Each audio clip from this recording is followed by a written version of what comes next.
প্রিয় দর্শক, আবারও ফিরে এসেছি নতুন আরো একটা রেসিপি নিয়ে।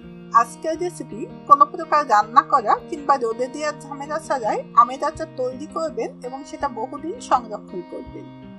তাহলে চলুন দেখে নিই আজকের রেসিপি। আচার তৈরি করার জন্য আমি এখানে আম নিয়েছি 1 কেজি। এই আমটাকে আমি খোসা সহ আগেই 2 বার ধুয়ে নিয়েছি। তারপরেও আবারও আমি আমটাকে খুব ভালোভাবে ধুয়ে নিচ্ছি। আমটা এভাবে হাত দিয়ে ভালোভাবে ঘষে ঘষে 2 থেকে 3 বার ধুয়ে নিতে হবে। আমটা ছিঁড়ে নেওয়ার পর আমরা কিন্তু এই আমটা আর ধুবো না, এই কারণেই আমটা কিন্তু খুব ভালোভাবে ধুয়ে নিতে হবে।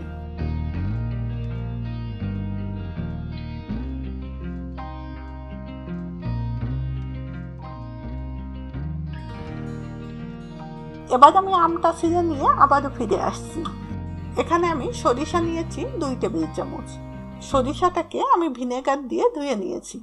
আর এখানে নিয়েছি আমি 1 টেবিল চামচ পাঁচফোড়ন এবং 1/2 টেবিল চামচ গোটা ধনে। এটাও আমি খুব ভালোভাবে ভিনেগার দিয়ে ধুয়ে নিয়েছি। আপনারা চাইলে এটা পানি দিয়ে ধুয়ে তারপর রোদে শুকিয়ে নিতে পারেন। এই মশলাগুলো আমি ভিনেগার দিয়ে বেটে নিচ্ছি।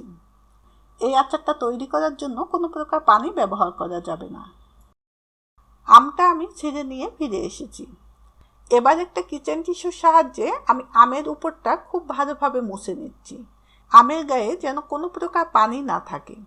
আমের গায়ে যদি পানি থাকে সেই ক্ষেত্রে কিন্তু আপনাকে আচারটা রোদ্দুরে দিতে হবে, তা না হলে কিন্তু এই আচারটা আবার নষ্ট হয়ে যাবে। আমি এভাবে করে সবগুলো আমের গা থেকে পানিটা মুছে নিচ্ছি। তারপর আমটাকে কেটে নিয়ে আমি ফিরে আসছি। আমি আমটাকে কেটে নিয়ে ফিরে এসেছি। আমটাকে আমি আমচুরের মতো করে কেটে নিয়েছি। এবার এর ভেতরে আমি লবণ দিয়ে দিচ্ছি 1 টেবিল চামচ। এই পর্যায়ে লবণটা কিন্তু একটু বেশিই দিতে হবে। হলুদ দিয়ে দিচ্ছি 1/2 চা চামচ। এখন এই লবণ এবং হলুদের সঙ্গে আমটা আমি খুব ভালোভাবে মেখে নিচ্ছি। আমটাকে মাখিয়ে এখন এটা আমি 1 ঘন্টার জন্য এভাবেই রেখে দিচ্ছি। ফিরে আসছি 1 ঘন্টা পর। 1 ঘন্টা পর আমি ফিরে এসেছি। এবার আমি আমটা আপনাদেরকে একটু দেখিয়ে দিচ্ছি। দেখতেই পাচ্ছেন আমের ভেতর থেকে কতটা পানি বের হয়েছে। এই লবণটা দিয়ে মাখিয়ে রাখার জন্য আমটা কিন্তু খুব নরম হয়ে এসেছে। এখন কিন্তু আমের ভেতরে থাকা পানিটা খুব সহজেই বের করে নেওয়া যাবে। এবার একটা পরিষ্কার কাপড়ের ভেতরে আমটা নিয়ে আমি এভাবে চেপে আম থেকে সমস্ত পানিটা বের করে নিচ্ছি।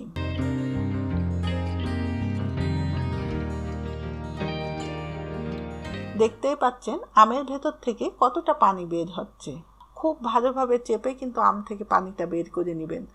আমের ভেতরে যদি পানি থাকে সেক্ষেত্রে কিন্তু আচারটা আপনি দীর্ঘদিন সংরক্ষণ করতে পারবেন না, এমনকি এটা খুব দ্রুত নষ্টও হয়ে যেতে পারে। সেই ক্ষেত্রে আচারটা আপনাকে অবশ্যই রোদ্দুরে দিতে হবে। আমি এভাবে করে সবটুকু আম থেকে পানিটা চেপে বের করে নিচ্ছি। আমরা এখানে লবণের পরিমাণটা বেশি দেওয়ার কারণেই কিন্তু আমটা খুবই নরম হয়েছে এবং আম থেকে সহজে পানিটা বের করে নিতে পারছি। আর এই পানিটা বের করে নেওয়ার কারণেই আচারটা কিন্তু আর নোনতা মনে হবে না। আম থেকে আমি সমস্ত পানিটা এভাবে চেপে বের করে নিয়েছি।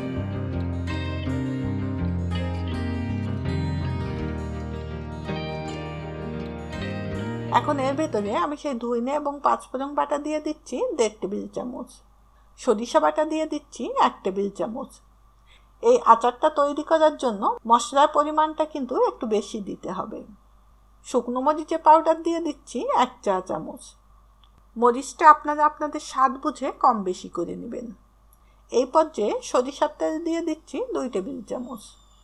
এখন এই মশলার সঙ্গে আমটা আমি খুব ভালোভাবে মেখে নিচ্ছি। আমটা মাখিয়ে নিয়ে এবার আমি একটু চেক করে দেখে নিচ্ছি এটা লবণ, মরিচ এবং টকের পরিমাণটা কেমন আছে। আমটা খুব বেশি টক হওয়ায় আমি এর ভেতরে 1 চা চামচ চিনি দিয়ে দিচ্ছি। আপনাদের আমের যদি টকের পরিমাণটা কম থাকে সেক্ষেত্রে আপনারা চিনিটা বাদও দিতে পারেন। এখন এর ভেতরে রসুন দিয়ে দিচ্ছি 1/4 কাপ। আর এই রসুনটা আমি একটু থেতো করে নিয়েছি। রসুনটা দিয়ে আবারও সব কিছু একসঙ্গে মাখিয়ে নিচ্ছি। আপনাদের কাছে যদি মনে হয় আমের ভেতরে কিছুটা পানি আছে, তাহলে এই পর্যায়ে আপনারা 2 থেকে 3 ঘন্টা রোদে দিয়ে এটা একটু শুকিয়ে নিতে পারেন। বেশ, এটা মাখানো হয়ে গিয়েছে। এবার আচারটা তৈরি করার জন্য আমি এখানে একটা কাচের বয়াম নিয়ে নিয়েছি। যে কোনো ধরনের আচার সবসময় কিন্তু কাচের বয়ামেই সংরক্ষণ করবেন, তাহলে আচারটা আপনারা দীর্ঘদিন সংরক্ষণ করতে পারবেন। আর যে বয়ামে আপনারা আচারটা সংরক্ষণ করবেন সেই বয়ামটা রোদ্দুরে দিয়ে অবশ্যই শুকিয়ে তারপরে আপনারা আচারটা সংরক্ষণ করবেন। এবার এর ভেতরে আমি শুকনো মরিচ দিয়ে দিচ্ছি 4টা, তবে মরিচ 4টা আমি মাঝখান থেকে একটু কেটে দিয়েছি। গোটা রসুন দিয়ে দিচ্ছি 1/4 কাপ। পরিমাণ মতো একটু সরিষার তেল আমি এখানে দিয়ে দিচ্ছি। এবার এর ভেতরে ভিনেগার দিয়ে দিচ্ছি 1/4 কাপ। এখন একটা চামচের সাহায্যে আমি এই সব কিছু খুব ভালোভাবে একটু মিশিয়ে নিচ্ছি। এটা মিশিয়ে নিয়ে এখন আমি এর ভেতরে আগে থেকে মাখিয়ে রাখা সেই আমটা দিয়ে দিচ্ছি।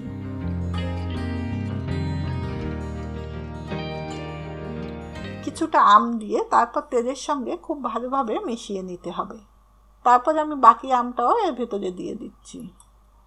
সবটুকু আম দিয়ে এবার আমি এর ভেতরে সরিষার তেল দিয়ে দিচ্ছি আবারও পরিমাণ মতো। আমটা যেন সবসময় এই তেলের নিচেই থাকে, তা না হলে কিন্তু আচারটা আপনারা বেশি দিন সংরক্ষণ করতে পারবেন না। তাই সেটা বুঝেই আপনারা তেলটা এখানে ব্যবহার করবেন। তেলটা দিয়ে আবারও আমি আমটা খুব ভালোভাবে মিশিয়ে নিচ্ছি। বেশ, তৈরি হয়ে গেলেও আমার রোদে দেওয়া কিংবা কোনো প্রকার রান্না করার ঝামেলা ছাড়াই আমের আচার। তবে আমি আবারও বলছি, আমের যদি কোনো প্রকার পানি থাকে সেই ক্ষেত্রে কিন্তু আচারটা আপনারা দীর্ঘদিন সংরক্ষণ করতে পারবেন না। যদি কোনো প্রকার পানি থাকে তাহলে আচারটা আপনাকে অবশ্যই রোদে দিতে হবে। আজকের মতো এখানেই শেষ করছি ভিডিওটা দেখার জন্য অসংখ্য ধন্যবাদ। আবারও দেখা হবে নতুন কোনো রেসিপির সঙ্গে।